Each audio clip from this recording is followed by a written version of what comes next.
Dans votre programme de 2012, il y a un chapitre entier sur la liberté de la presse, dont un point, assurer une diversité politique représentative des différents courants d'opinion parmi les journalistes, présentateurs d'émissions d'information. Ça veut dire quoi, monsieur Asselineau ?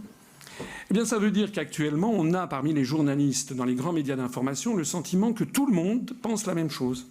Il n'est pas normal que ce soit de cette façon. Et beaucoup de Français, croyez-moi, ont le sentiment que quand ils écoutent les grandes chaînes de télévision, par exemple, ou de radio, il n'est pas normal que les Français aient le sentiment que l'ensemble des commentateurs, les journalistes, penchent dans le même sens. Voilà.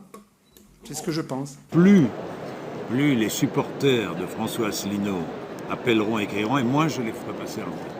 Vous n'avez jamais invité un candidat comme François Asselineau, par exemple. Ce serait dommage, c'est un peu dommage dans le service public qu'on n'entende pas des candidats.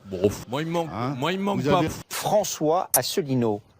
Europhobe, souverainiste, qu'est-ce qu'on sait de lui? Aujourd'hui, François Asselineau, c'est une petite star de la composphère, de la russosphère. C'est vraiment le candidat de la post-vérité. De voir des complots absolument partout. Des candidats pas sérieux, comme vous venez de le dire, il y en a toujours eu. Donc effectivement, il y a quand même un mystère. Comment Asselineau fait-il, lui, pour les avoir presque d'un claquement de doigts? C'est pas conspirationniste de dire, alors qu'il n'a pas cet appareil militant, qu'il n'a pas ces troupes physiques à l'œuvre qui vont de mairie en mairie tout le temps.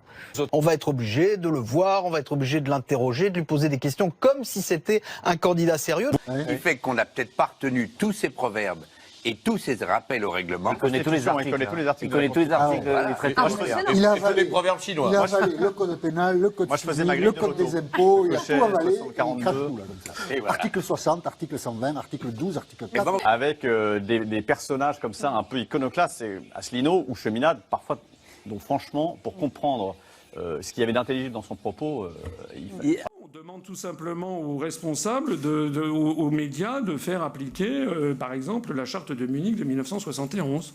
Voilà. Oui, la charte de Munich sur l'éthique du journalisme.